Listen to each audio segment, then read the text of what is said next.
We're here tonight to observe a religious tradition that has been passed down for hundreds of years. Good Friday is the Christian commemoration of the execution of Jesus of Nazareth. This is BUC's first Good Friday service, so I want to take a few minutes to contextualize what we're doing and why.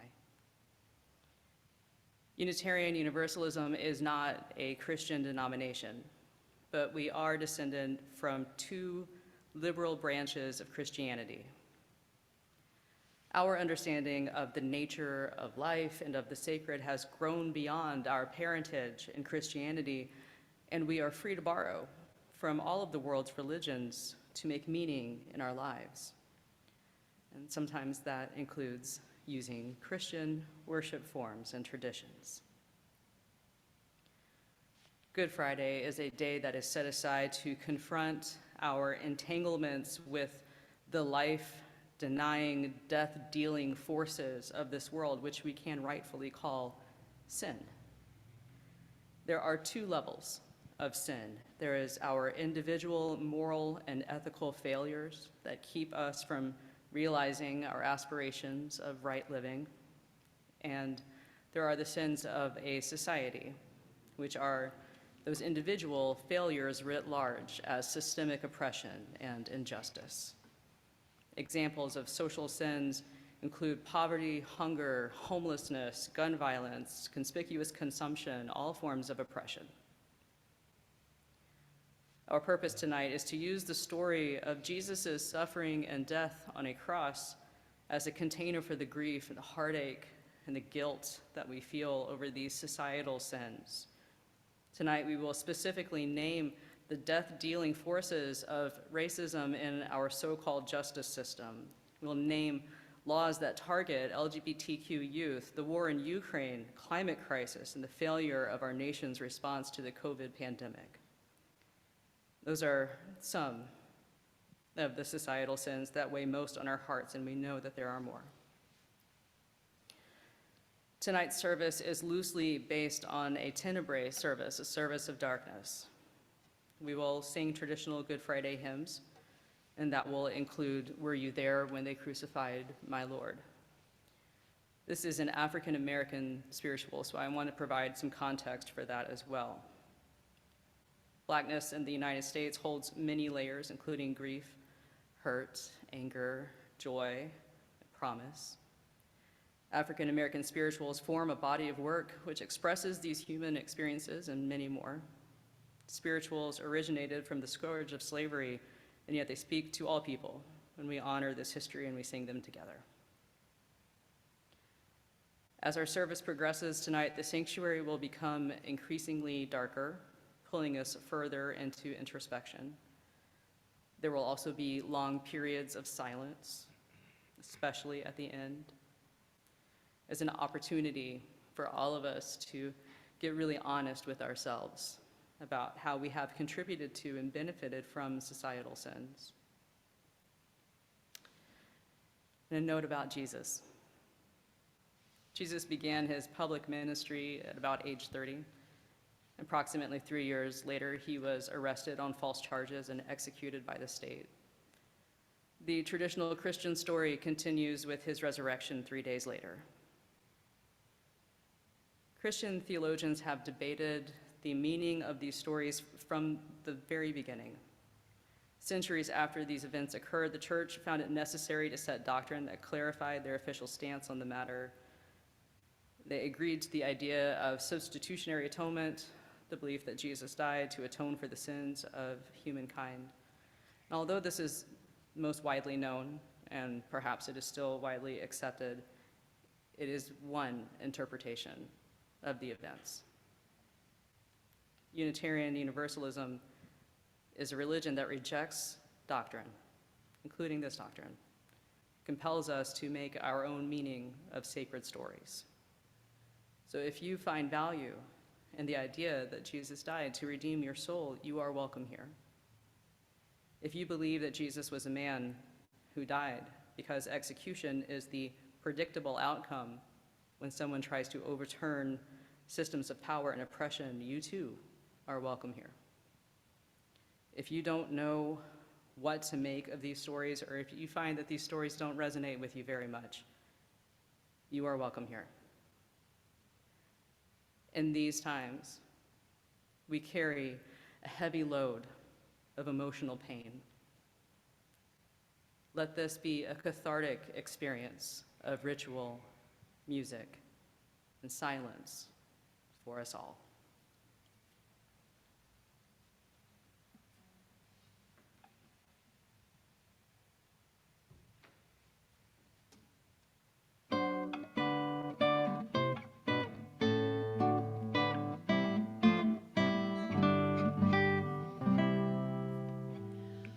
O sacred head now wounded, with grief and shame bowed down, now scornfully surrounded, with thorns thy holy crown, how art thou pale with anguish, with sore abuse and scorn.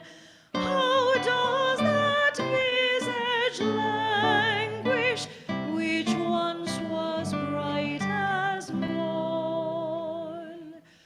What language shall I borrow to thank thee, dearest friend, for this thy dying sorrow, thy pity without end? Let me be thine forever, and should I fainting be, oh, let me never, never outlive my love to thee.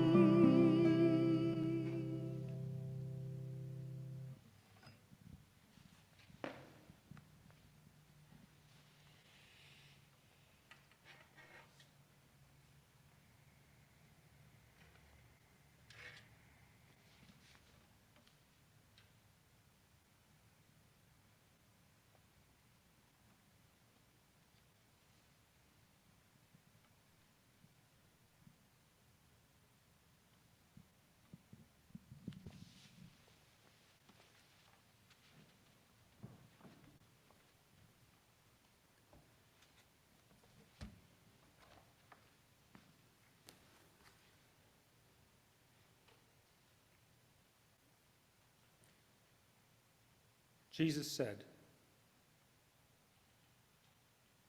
"Father, forgive them, for they know not what they do."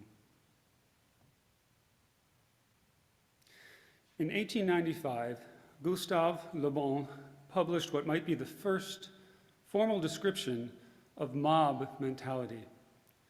The book he wrote was called The Crowd, a Study of the Popular Mind. In it, he observed, "Moreover, by the mere fact that he forms part of an organized crowd, a man descends several rungs in the ladder of civilization. Isolated, he may be a cultivated individual. In a crowd, he is a barbarian." Election Day, August 6, 1855, in Louisville, Kentucky, was one of the worst anti-immigrant massacres in U.S. history, instigated largely by the writings of a Louisville Journal editor, George Prentice, whose statue remained until 2018 in front of the Louisville, Kentucky Library. By the time it was over, more than 100 Irish Catholic and German Lutheran businesses, private homes, and tenements had been vandalized, looted, and burned. 22 were left dead. And we agreed, we must stop the influence of the foreign swarms. According to Le Bon, in a crowd, every sentiment and act is contagious, and contagious to such a degree that an individual readily sacrifices his personal interest to the collective interest.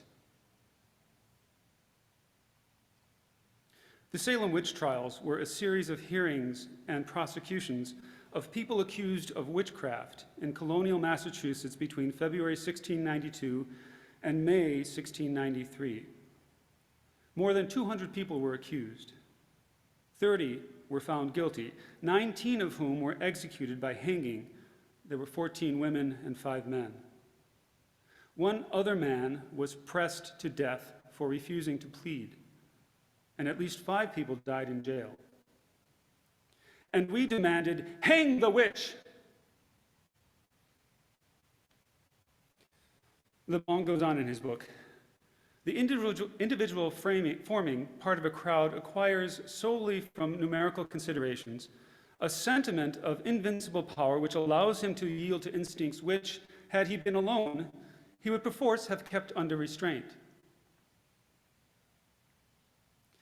The Tulsa Massacre took place on May 31st and June 1st, 1921, when mobs of white residents, some of whom had been deputized and given weapons by city officials, attacked black residents and destroyed homes and businesses of the Greenwood district in Tulsa, Oklahoma. Estimates range from 75 to 300 dead.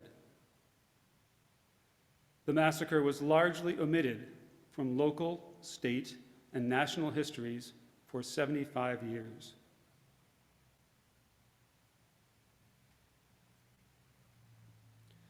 Le Bon further writes, he possesses the facility with which he allows himself to be impressed by words and images, which would be entirely without action on each of the isolated individuals composing the crowd, and to be induced to commit acts contrary to his most obvious interests and his best-known habits. On January 6, 2021, a mob of more than 2,000 supporters of US President Donald Trump attacked the Capitol building in Washington, D.C. They sought to overturn his defeat in the 2020 presidential election by disrupting the joint session of Congress assembled to count electoral votes that would formalize President-elect Biden's victory. And we chanted, "Stop the steal!"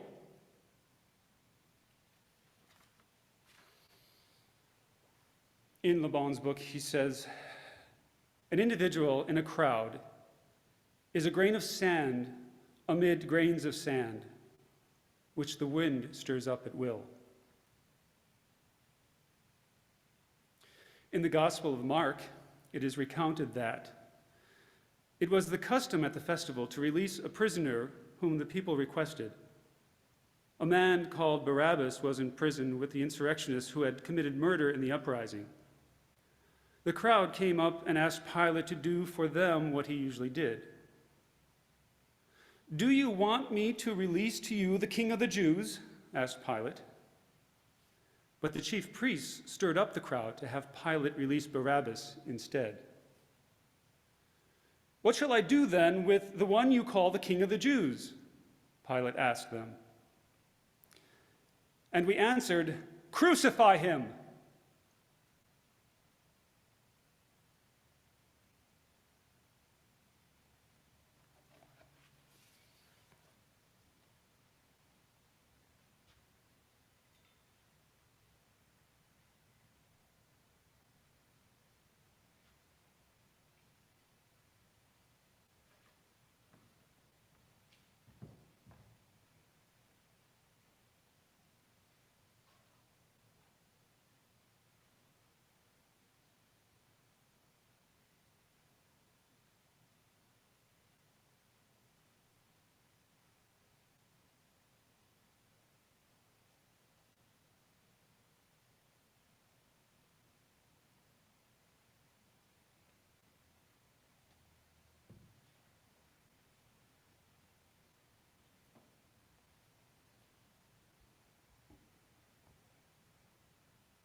We have come here tonight to grapple with our failures, both as individuals and as a society. We know that we live in a world where some things are wrong and some things are very wrong. We know that we are complicit and complacent in this wrongdoing. Let us join together in naming some of these failures. We'll do this as a litany in which I will name a failure, a societal sin, and then I will invite you to say, "We know this is wrong," as you are willing and able. We live in a world where some thrive while others starve. We know this is wrong. Poverty chokes out the hope of millions. We know this is wrong. We live in a culture that grants unearned privileges based on gender and skin color. We know this is wrong. We live in a country that restricts access to medical care like abortion and gender-affirming therapies. We know this is wrong. We live in an economic system that has made healthcare a commodity. We know this is wrong. We live in a time when wealth has more value than human life. We know this is wrong. We have mortgaged our children's future on this planet for our own comfort and convenience. We know this is wrong. All around us are the signs of isolation and loneliness, yet our communities become more insular. We know this is wrong. The vulnerable are mistreated in our nation's prisons, the foster care system, in schools, in hospitals, and in private homes. We know this is wrong. Thousands languish in the horrors of ICE detention centers. We know this is wrong. Gun violence is on the rise. We know this is wrong. 200 Black people were killed by police in 2021. We know this is wrong. Patrick Lyoya was shot in the back of his head by a police officer in Grand Rapids just last week. We know this is wrong. The democracy of our great nation has been bought and sold. We know this is wrong. All over this world, people are suffering, and yet our nation continues to hoard power and wealth. We know this is wrong. We confess before God and in our own hearts that there is great brokenness in our world.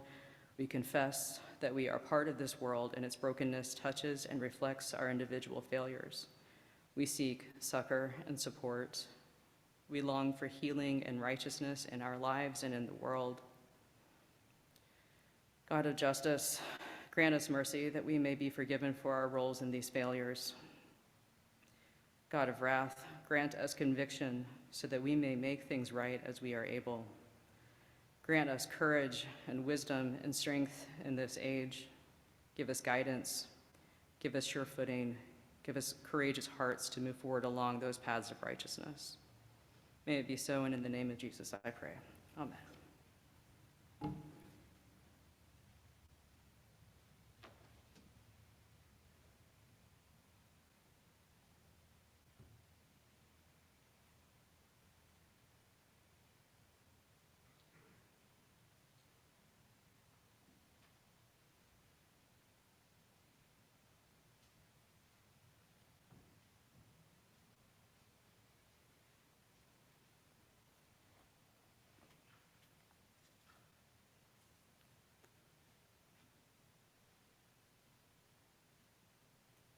Jesus said, "Truly I say to you, you will be with me in paradise."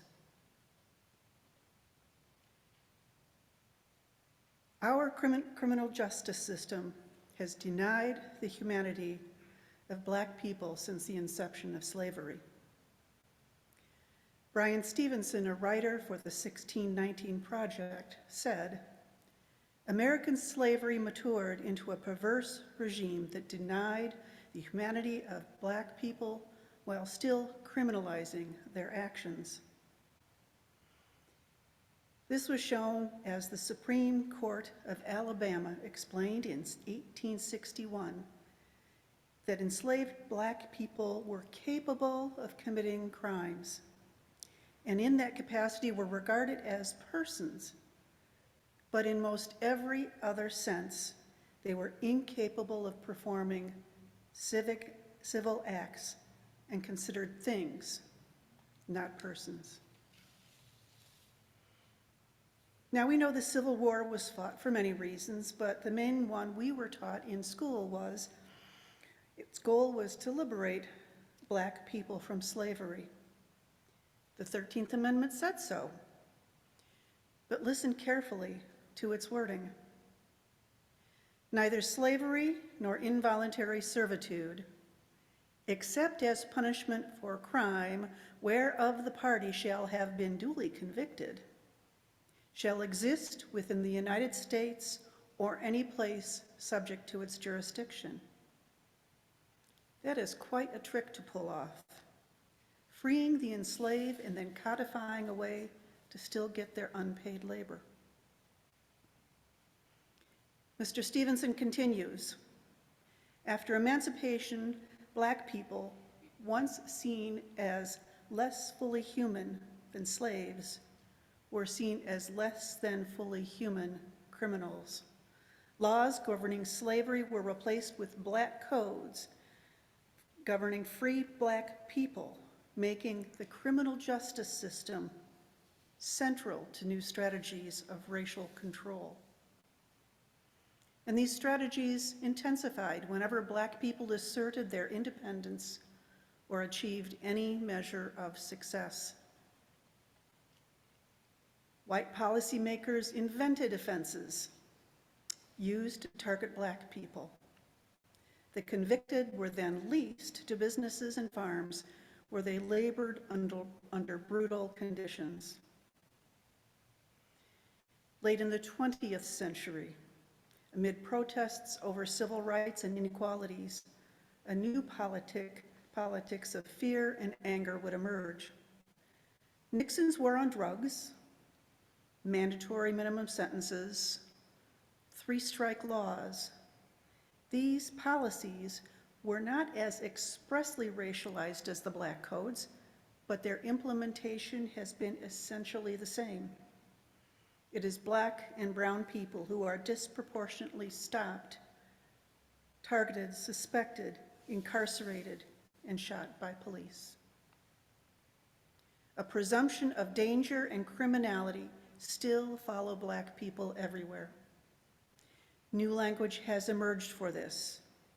Driving while Black, sleeping while Black, sitting in a coffee shop while Black, all reflect incidents in which African Americans were mistreated, assaulted, or arrested for conduct that would be ignored if they were white. In schools, Black kids are suspended and expelled at rates that vastly exceed the punishment of white children for the same behavior, creating conditions that have been described as a school-to-prison pipeline. Inside courtrooms, the problem gets worse. Racial disparities in sentencing are found in almost every crime. Black men comprise about 13% of the US population, but 35% of those incarcerated. Nationally, 1 in 81 Black adults are serving time in state prisons. In 12 states, more than half of the prison population is Black. This includes Michigan. Black defendants are 22 times more likely to receive the death penalty for crimes when the victims are white rather than Black. I could go on and on, but the essential dilemma, to quote David Brooks, is this: all cruelty begins with dehumanization, not seeing the face of the other, not seeing the whole humanity of the other.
marched 50 years and 500 miles from the Mississippi Bridge to the Ferguson trial, stepping over bodies of other mothers' sons, singing how someday we shall overcome. And my heart aches, my heart aches. We marched 50 years and so many slum miles, with folded hands and complacent smiles, condemned a generation to circumstance, and all we were saying was give peace a chance. And my heart aches, my heart aches. We marched 50 years and countless miles, ignoring the signs with our own denials,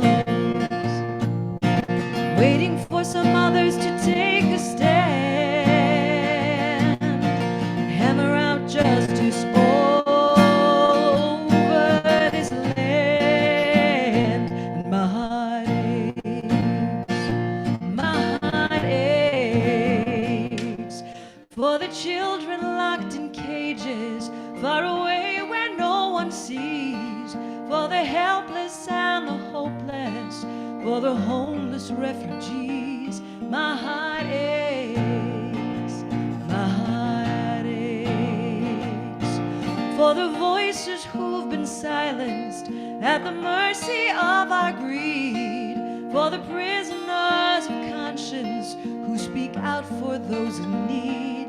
My heart aches, my heart aches, for the victims of the hatred. They are lying there on the ground, in the churches and the schoolyards, from the shots that took them down.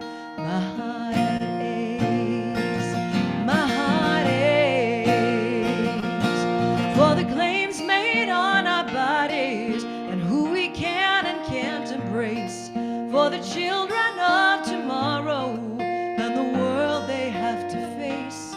My heart aches, my heart aches, my heart aches, my heart aches, my heart aches, my heart aches, my heart aches, my heart aches, my heart aches, my heart aches.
Jesus said, "Woman, here is your son."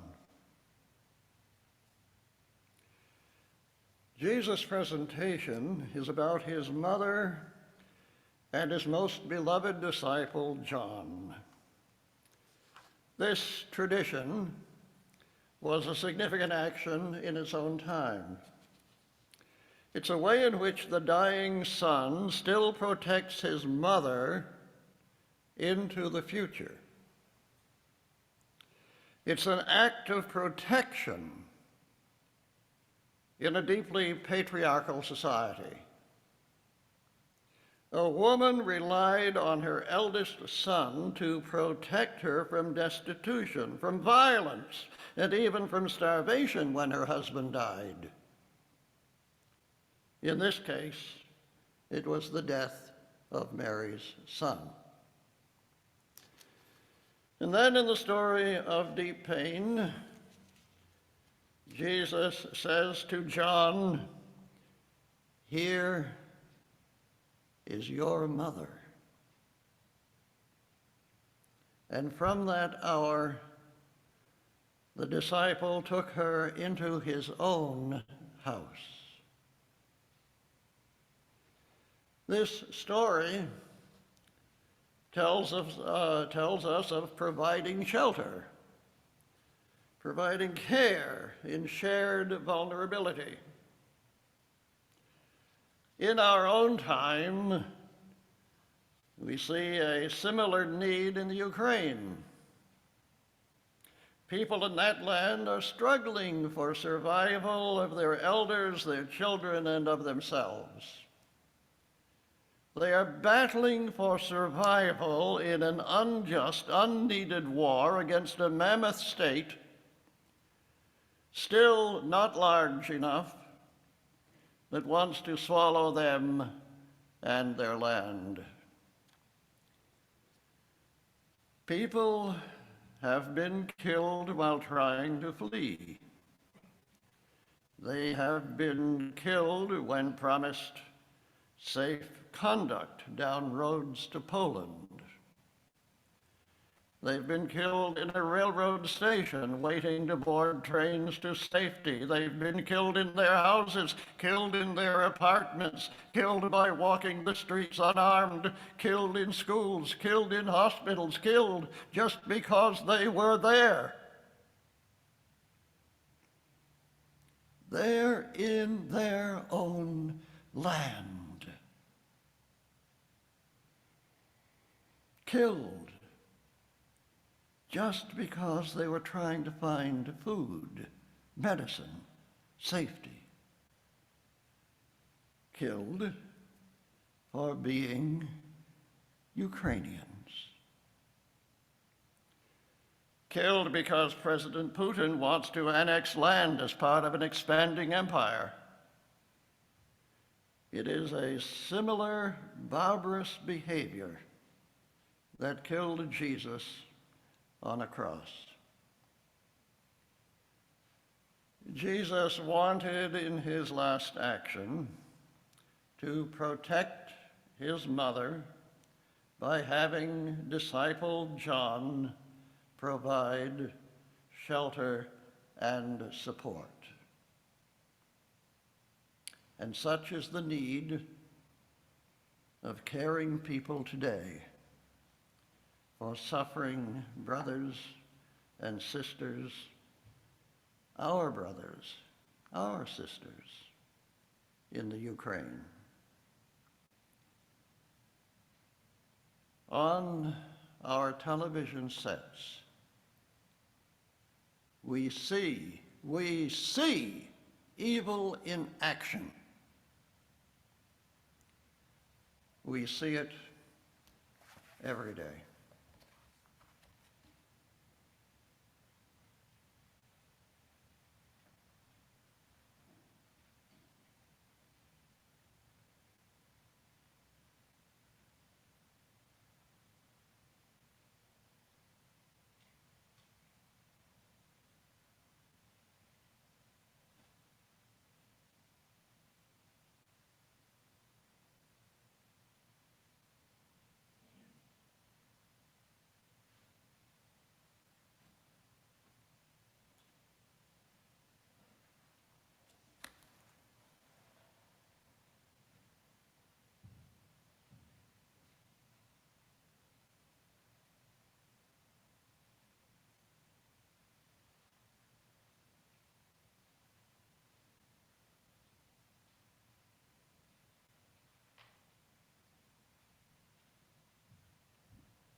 Jesus said, my God, why have you forsaken me?" According to Mark, this was the last thing that Jesus cried out before he died. In the time before his crucifixion, Jesus had been treated with great cruelty. He was arrested, tortured, and mocked through the night and into the following morning. At noon, he was nailed to the cross, where he stayed for hours, dying, a crowd of people watching him suffocate on his own body weight. The hours of pain and humiliation he endured made him feel completely isolated and abandoned by everyone, including God. This feeling of isolation is felt today by queer and transgender youth. In 2021, over 150 bills aimed at lesbian, gay, bisexual, transgender, and queer individuals were introduced to state legislatures across the country, and even more have been put forward this year. Many states have proposed to ban youth from receiving gender-affirming health care and to prevent transgender students from participating in the sports teams or using the bathrooms that align with their identity. Other proposals include prohibiting schools from teaching about gender and sexual orientation and enabling school staff to purposely refer to their students by the wrong name and pronouns.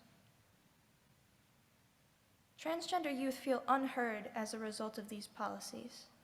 Their medical needs, comfortability, and identities are not being recognized. The law now enables the cruelty and discrimination that queer youth are already subjected to. Whether these bills get passed or not, the intention of lawmakers are clear: to create a system that erases transgender people by making sure that they have no means to exist. But these people will continue to be here, repressed and under the strain of being unable to live fully as themselves. There are big, complicated feelings that come from being transgender. The process of discovering one's identity can be long and difficult, and the uncertainty of who they can turn to for support adds on even more stress. The well-being of those affected by these laws are not considered by legislators. Feeling isolated and abandoned by a system that doesn't want them to exist comes at a cost to one's mental health. In a recent survey done by the Trevor Project, 42% of LGBTQ+ youth had seriously considered attempting suicide in the last year. Queer youth are suffering at the hands of systematic discrimination enforced by our government. This country prides itself on being a free place where everyone's voice can be heard. Yet we ignore people's needs, failing to provide people the freedom to live happily. The introduction of these unjust bills indicate a future of great hardship for the transgender youth of today and for those of generations to come.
Jesus said, "I thirst."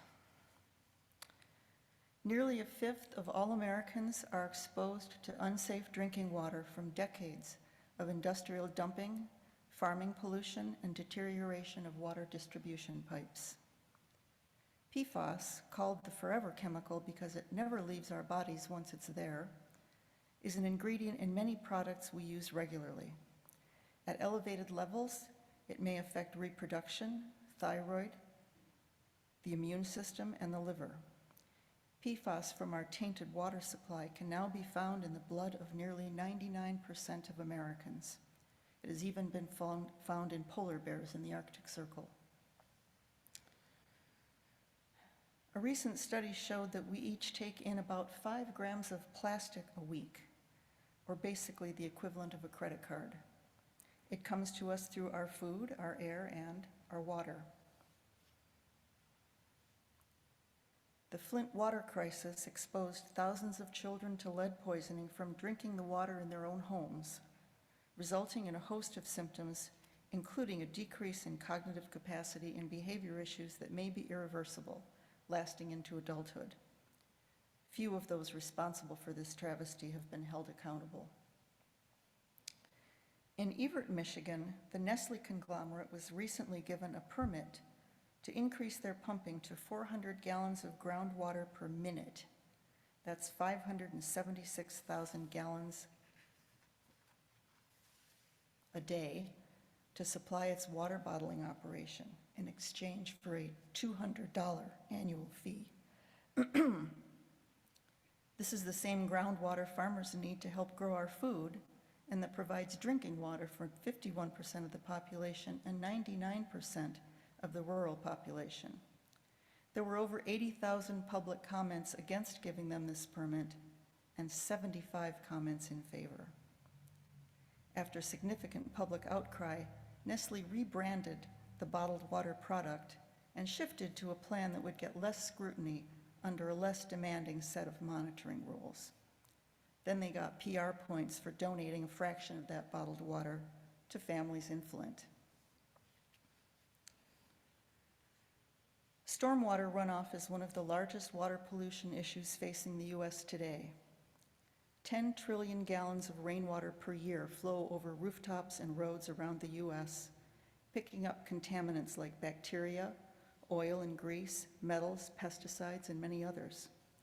This runoff is caused by overbuilding impervious surfaces, such as buildings, pavement, and even lawn turf, which do not absorb the water, thereby replenishing the groundwater, but instead send it to our storm drains and sewer systems. As climate change sends us more and bigger rainstorms, this problem will grow. Over the last 2 centuries, chloride levels in Lake Michigan have risen 700%. That rise is expected to continue at the same rate, ultimately affecting water quality and causing drastic ecological impacts. Line 5 produces no oil for Michigan, but the danger of a break in the 67-year-old pipeline is great, and the impacts of an oil spill into our Great Lakes would be catastrophic. In 2014, the Detroit Water and Sewage Department began the largest residential water shutoff in U.S. history and terminated water service to over 20,000 Detroit residents. The situation prompted a visit from the UN Commission for Human Rights. The COVID-19 pandemic prompted a temporary halt to the shutoffs. How long that will stay in effect is uncertain. Internal documents revealed that due to its sloppy billing practices, the water department had not charged many customers for sewer service for several years and then demanded a lump sum payment. Some residents were billed for charges incurred by previous tenants. When their water was turned off, some parents lost custody of their children because their home was no longer considered livable, and some homeowners lost their homes because they couldn't make their water payments and their property taxes. An investigation revealed dramatic racial disparities in water shutoffs.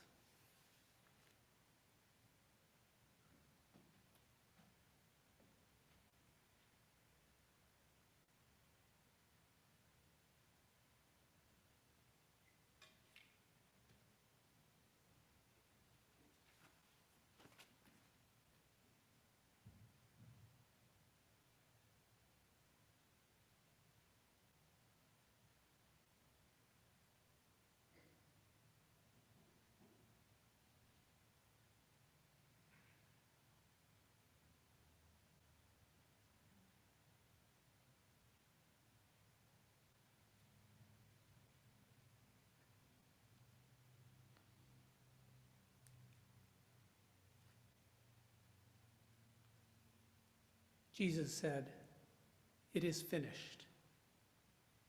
Sadly, many lives were finished prematurely in the last 2 years due to the COVID-19 pandemic.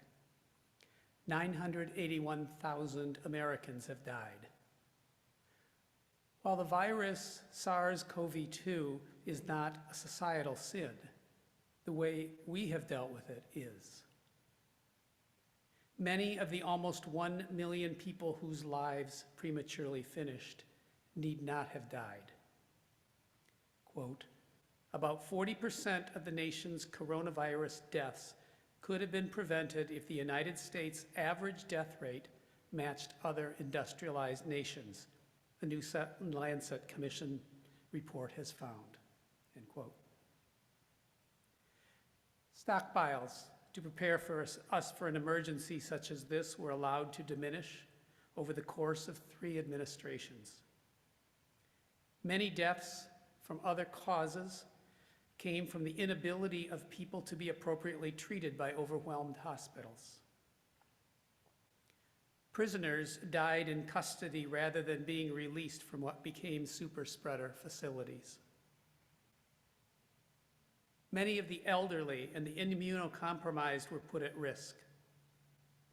Essential workers, especially those from poor and minority communities, had to go to work and be exposed to far more risk and to carry that risk back to their families. Already less well-off economically, they didn't have the luxury of working virtually from home that many well-paid workers had. We continue to politicize public health. Misinformation and disinformation campaigns exacerbate irrational behavior. 6.2 million people have officially died worldwide. We will never really know how many have died in countries that lack resources to treat those with COVID. They also lack the ability to track and record COVID deaths. This hides the full scale of human suffering and death. Several studies, including a daily tracker at The Economist, estimate that the actual global death toll exceeds 20 million. Well-off countries have hoarded vaccines. Pharmaceutical companies have hoarded patents.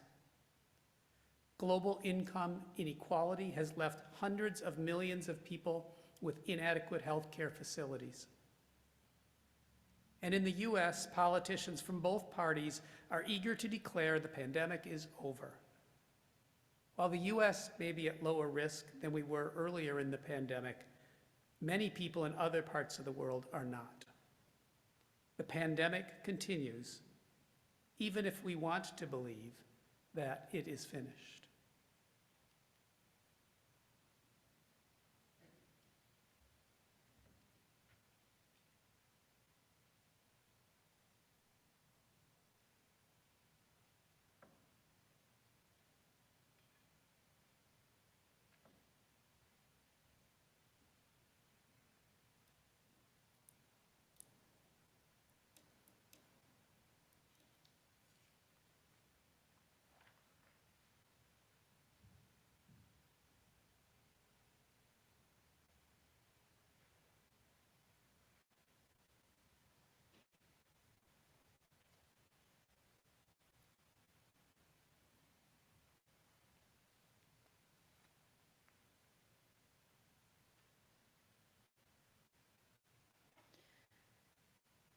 And finally, Jesus said, "Father, into your hands I commend my spirit."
in the darkness and in the suffering,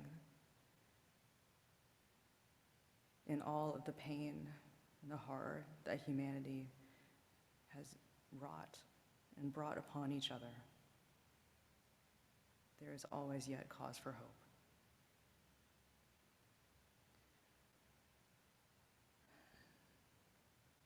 Tonight, we name what is wrong. We deal honestly and openly with it.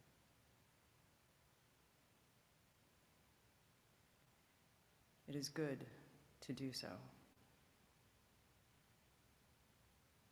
But we are called for more.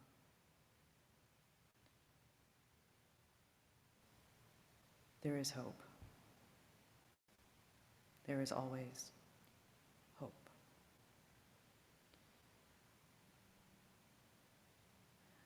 With this, our service ends. Please stay in this space as long as you like. But we will depart in silence.